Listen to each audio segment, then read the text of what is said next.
Alors je suis de retour pour une nouvelle vidéo et aujourd'hui on va parler donc du tag organisé avec Marjorie, les lectures de Marjorie. Donc on a une vidéo de temps en temps sur ma chaîne, de temps en temps sur sa chaîne en fonction des livres et en fonction des semaines, voilà. Donc elle a décidé de faire ce tag, je vous laisserai ma vidéo qui parle de cela et sa vidéo aussi qui sera en lien.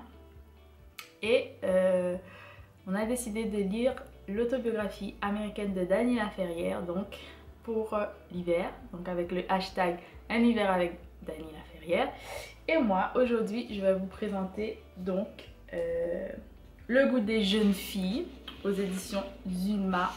C'est plutôt ici, comme ça, parce que c'est le poche plus petit, qui est très mignon, que j'aime bien. Qui est à 9,95 si vous voulez savoir. Voilà. Alors, j'ai essayé de faire un peu une organisation, on va dire. J'ai essayé d'organiser ma vidéo pour pouvoir vous présenter ça au mieux. Donc je vais commencer par vous parler du récit, des personnages, des thèmes émotifs qui sont abordés dans l'ouvrage et enfin je vous donnerai mon avis. Et bien évidemment, si vous l'avez lu, n'hésitez pas à me donner votre avis ou si vous pensez le lire, n'hésitez pas à me le dire. Voilà, et je vous dirai quel livre qui sera donc à l'honneur la semaine à venir. C'est parti, on commence donc avec le récit. Cet ouvrage donc de Dany Laferrière, juste avant nous avons, il me semble, donc en premier on a eu L'odeur du café, ensuite on a eu Le charme des après-midi sans fin, il me semble. Et celui-ci, donc le troisième, Le goût des jeunes filles, qui fait partie des 5 premiers ouvrages de l'autobiographie américaine de Dany Laferrière, où il évoque en fait les 5 sens. Voilà. Là, Le goût des jeunes filles, donc bien évidemment on va penser plus à tout ce qui est goût, mais aussi, moi je mélange un peu avec le toucher par rapport au thème qu'on va aborder. Donc ici, donc on commence avec le récit. On est au départ, parce que l'ouvrage est découpé en 3 opus, il me semble. Le premier, où on a un grand Dany Laferrière qui vit à Miami, donc qui est déjà parti pour les Amériques, on va dire. Il est plus en Haïti pour des raisons donc politiques, qu'on évoquera après. Et il est à Miami et il doit se rendre chaque semaine chez ses tantes parce que lorsque sa mère lui envoie des colis, que ce soit des lettres ou autres, elle fait en sorte d'envoyer ses colis chez sa tante pour qu'il puisse garder le contact. Donc il va chez sa tante au moins une fois par semaine et cette tante lui donne ce qu'il a donné, il parle un peu de ses créations. Et sa tante est infirmière, je crois, elle travaille dans un hôpital à Miami. Elle prend exclusivement le bus, c'est une femme battante, vaillante. Dany Laferrière, c'est le seul homme de la famille, après son père. Ses tantes sont des femmes qui n'ont pas été mariées, on va dire comme ça, et qui n'ont pas non plus de compagnons. Voilà, donc au départ, on parle de ça, de sa vie un peu. Et puis, pouf, on décide de passer dans un scénario. Donc Dany Laferrière décide d'écrire un scénario pour un film. Voilà. Donc on passera donc un week-end à Port-au-Prince. Et c'est un film écrit, scénarisé et réalisé par Dany Laferrière. Donc voilà. Je ne sais pas si vous voyez, j'espère que oui. Donc on tombe ici et on a une liste, donc comme pour un film. On a donc un générique, il nous donne le nom des personnages. Donc il y a les filles qui sont au nombre de 6. On a les garçons, les femmes, les hommes, la musique qui va être jouée, entendue, la température, les lieux qui vont être aussi... qu'on va découvrir dans l'ouvrage et enfin les figurants. Moi je vais plus vous parler des personnages, on va dire, clés. Donc il y a ces 6 filles, Choupette qui a 18 ans, Marie-Erna qui a 18 ans également, Marie-Flore qui a 15 ans, Marie-Michel qui a 17 ans, Mickey 20 ans et Pascaline 17 ans. On a des garçons, Gégé et Fanfan. Donc Fanfan ici pourrait être Dania Ferrière, si on peut dire ça comme ça. Et Gégé c'est son meilleur ami et qui est un peu le vilain, si on peut dire ça comme ça. Ensuite, il y a ses tantes, donc tante Raymonde, tante Niline, tante Gilberte, tante Renée, et en fait sa maman Marie. Et il y a les hommes qui sont évoqués, qui ne sont pas tout le temps là, forcément, comme son papa. Il y a Franck également, et la température est de 35 degrés à l'ombre. J'ai bien aimé ce rappel. Le temps est plutôt humide et il y a la pluie, il y a de la pluie vers la fin de ce week-end. Et enfin les figurants, il y aura Doc, les policiers du poste de Portail Léogane et pas mal d'autres personnes comme un photographe du magazine Vogue, etc. Donc on part dans un film où Dania Ferrière va nous en fait expliquer ce qui s'est passé en Haïti dans les années 70, mais qui représente pour Haïti les années 60. Parce qu'il faut savoir qu'il y a eu donc le début de la dictature avec les Duvalier. Donc le père est devenu ce dictateur. Et dans les années 70, en Haïti, ça a été un peu compliqué parce que le père a régné avec la terreur. Donc si vous ne le savez pas, Duvalier était avant un médecin et ensuite il est devenu dictateur plutôt. Chef d'État puis dictateur. Donc il y a une certaine terreur qui règne dans le pays, à la capitale. Et ici on aura un peu cette vie sous la terreur, avec des jeunes filles qui essayent de s'émanciper. Donc on va plus parler de liberté. Voilà. Donc là, je vous ai parlé des personnages et du récit et je vous parle maintenant des thèmes. Donc on va parler de liberté ici, d'émancipation des femmes, de leur corps aussi. Parce qu'il faut savoir, dans cet ouvrage, on va beaucoup parler de relations sexuelles, de relations intimes.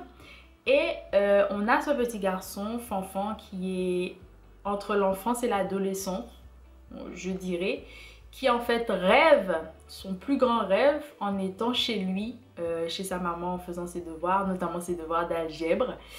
Il rêve d'accéder au moins une fois de sa vie de l'autre côté, dans la maison de Mickey, l'une des plus belles jeunes filles en fait évoquées dans le roman, qui en fait vit une vie un peu émancipée. Elle n'a pas de parents, elle vit dans l'appartement de quelqu'un qui travaille probablement dans le gouvernement ou autre, en tout cas d'influent, qui lui paye la maison en fait, qui lui donne l'opportunité de vivre dans cette maison. Et tout le monde un peu passe par là parce que bien évidemment elle dispose de son corps pour avoir des faveurs. Donc il y a plein de voitures qui passent ici, il y a ses amis qui viennent, tantôt pour aller à la montagne, tantôt pour aller à la mer, à la plage, tantôt pour aller danser. Et ces jeunes filles vivent cette vie un peu de liberté. Je pourrais parler un peu de libertinage même. Et où on a en fait, au départ par exemple, il nous explique qu'ils sont dans une voiture conduite par papa, qui est là et pas là en fait. Parce que c'est un personnage qui est présent, mais qui n'a pas vraiment une grande valeur, on va dire, dans le sens où il parle pas beaucoup, pas vraiment, il agit pas vraiment, ou quand il agit, c'est pas top, voilà. Un personnage un peu secondaire, mais voilà, entre les deux, secondaire mais aussi important. Et puis il roule dans cette voiture, donc en général ils sont plusieurs ou elles sont plusieurs. Et lui il rêve de vivre ce genre de choses, de savoir ce qui se passe là-bas, parce qu'il y a beaucoup de voitures qui s'arrêtent devant la maison. Les filles sont belles, les filles vivent leur vie, elles vivent une vie des années 60 qui pourrait notamment faire penser à cette liberté qu'il y a dans le monde entier, notamment aux États-Unis avec Woodstock, etc. Donc voilà, c'est ce qui nous explique dans cet ouvrage et tout ceci en Haïti, mais qui pourrait plus se passer également dans les années 70. On a beaucoup de repères aussi historiques parce qu'il nous parle donc du dictateur, il nous parle de la terreur, parce qu'il y a un moment, son ami va je ne veux pas vraiment défleurer l'intrigue, mais va commettre une action qui va faire croire donc à Fanfan qu'il doit se cacher parce que sinon les tontons Macoutes, donc les tontons Macoutes, pardon, c'est une milice qui avait été mise en place par le dictateur afin de surveiller la population et les punir. Donc soit par, voilà, soit en les éliminant, soit en les torturant ou bien d'autres. Et bien sûr, il y a toujours aussi la façon de les emprisonner à Fort Dimanche, qui est très connue, qui est évoquée de nombreuses fois également dans cet ouvrage. Donc on part aussi donc, dans l'histoire d'Haïti avec ces personnages très ambigus quelquefois. Et ce que j'ai adoré, parce que avec cette caméra qui filme les actions, les paroles, les répliques donc de ces personnages, nous avons aussi la jeune fille Marie-Michel qui est une bourgeoise qui désire en fait changer de monde. Elle est bourgeoise, elle appelle la bourgeoisie de cette époque le cercle, et elle parle aussi de cercle dans le cercle. C'est-à-dire que quand vous venez de la bourgeoisie, vous êtes censé fréquenter que les personnes de la bourgeoisie. Donc étant donné que sa mère, sa famille vient de cette bourgeoisie et qu'elle le refuse, et qu'elle est censée normalement fréquenter les filles, donc les amies de sa mère, donc elle appelle ces jeunes filles qu'elle doit fréquenter, ou la jeune fille qu'elle doit fréquenter dans ce cas-là, le cercle dans le cercle. Mais elle refuse vraiment Marie-Michel. Elle tient ce journal et puis donc à chaque fois on a le journal de Marie-Michel entre crochets 1, 2, 3 ou 4. Je vais vous montrer un exemple juste ici. Voilà, et elle raconte un peu sa vie, ce qu'elle fait au quotidien, comment elle échappe donc à cette bourgeoisie, à ce cercle. Donc déjà elle fréquente ces jeunes filles qui n'ont rien à voir donc avec sa classe sociale, hein, parce qu'elles sont plutôt, les autres filles sont plutôt du peuple, si on peut dire ça comme ça. Elles sont tout à fait émancipées, elles essayent de se débrouiller par elles-mêmes. Tandis qu'elle, elle a des moyens et elle, la seule chose qu'elle veut, c'est réussir sans l'argent de ses parents, de sa mère ou de son père. Donc elle va écrire ce journal que j'ai beaucoup adoré parce que je vous avoue, donc là on va un peu tomber dans mes avis, mon avis. Au départ j'avais du mal, la seule chose qui m'accrochait beaucoup parce que cette idée de caméra ne me plaisait pas trop. Et puis j'ai rencontré le journal de Marie-Michel. Et ce journal m'a vraiment plu parce que c'est une jeune fille, une adolescente qui parle, presque femme, hein, qui parle et qui nous raconte son quotidien. Qui raconte donc ce cercle, qui raconte la pauvreté aussi. Comment il faut vivre dans un pays comme Haïti qui est sous une dictature. Comment ce cercle a une influence sur bien évidemment même les tontons Macoutes, parce que lorsqu'on rencontre un tonton Macoute, il y a une façon d'agir pour lui faire comprendre que nous, on vient de Pétionville par exemple, donc Pétionville ou d'autres villes comme plutôt vers Pétionville, voilà, en général, pour faire comprendre aux tontons Macoute que nous, on vient de là-bas et si tu nous touches, tu risques d'avoir des soucis. Donc il y a tout ça, et puis elle se greffe aussi à ces jeunes filles qui ne viennent pas du même quartier qu'elle, et elle se greffe aussi quelquefois à une famille qu'elle ne connaît point, où elle va faire la sieste, et voilà, elle va faire la sieste avec cette jeune femme qui ne la connaît point, quand elle sort de l'école, juste histoire de, voilà, de connaître autre chose. Une façon de se protéger, je sais pas, une façon de connaître autre chose, je sais pas, mais au moins de fuir son monde. Et ce que j'apprécie, c'est qu'à la fin, parce que bien évidemment, j'ai pas vraiment envie de vous donner l'intrigue, parce qu'il y a plusieurs choses qui se dévoilent ici. À la fin, nous avons quelque chose de très intéressant. Donc finalement, on a 2 opus et un coda. Donc j'ai cru que c'était... bon, c'est pas bien grave, hein. Donc à la fin, on a une interview de Vibe Magazine, parce qu'il y a un moment, il va y avoir un photographe, comme je l'ai dit précédemment, d'un magazine qui va venir afin de faire de l'une des filles une mannequin ou voilà, qu'elle s'en sorte. Et puis là, on aura donc le livre de Marie Michel, donc selon Vogue. Et en fait, elle explique les raisons pour lesquelles déjà elle avait écrit son journal. Donc ça veut dire qu'elle va être publiée et que ce journal va donner accès donc à toute cette période qu'on connaît mal, moins ou peu, ou juste de son point de vue. Donc on aura un peu cette partie, cette histoire d'une jeune fille pendant cette période en Haïti qui va un peu éclairer les personnes qui soi-disant venaient pour avoir des informations sur cette période, notamment via la musique qui est très présente dans cet ouvrage. Et là on aura un peu quelque chose qui va éclaircir, on va dire, l'œuvre. Et c'est à ce moment que je crois que, donc vers la toute fin, que j'ai commencé à vraiment aimer cette œuvre et que je recommande. Je n'en dis pas plus, j'essaie de vous donner des petites choses qui pourront vous aider à comprendre et j'espère que ce sera clair d'ailleurs. En tout cas, Le goût des jeunes filles, j'ai beaucoup aimé.